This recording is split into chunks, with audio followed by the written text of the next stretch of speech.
Alhamdulillahi Rabbil Alamin. Wassalatu wassalamu ala ashrafil mursalin. Muhammadin wa ala alihi wa sahbihi ajma'in. Assalamu alaikum rahmatullahi wa barakatuh.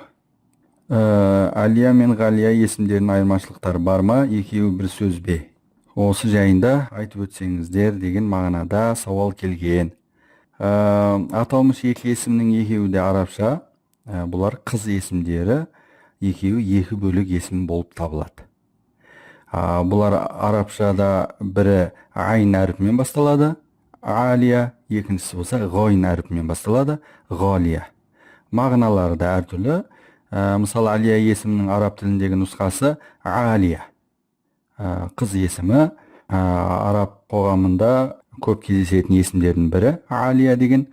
Мағынасы жоғары мәртебелі, биік деңгейлі, сыйлы әйел деген ұғымда.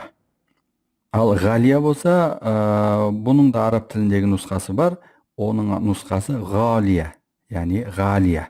Бұл да жаңағыдай араб қоғамында кездесетін қыз есімдерінің бірі. Мағынасы ғалия деген асыл, қымбат, аса құнды, ерекше деген мағыналарға саяды. Міне алия мен ғалия есімдері жайында мәлімет осылай. Бұл екеуі де екі бөлік есімдер, екі бөлік сөз болып есептелінеді.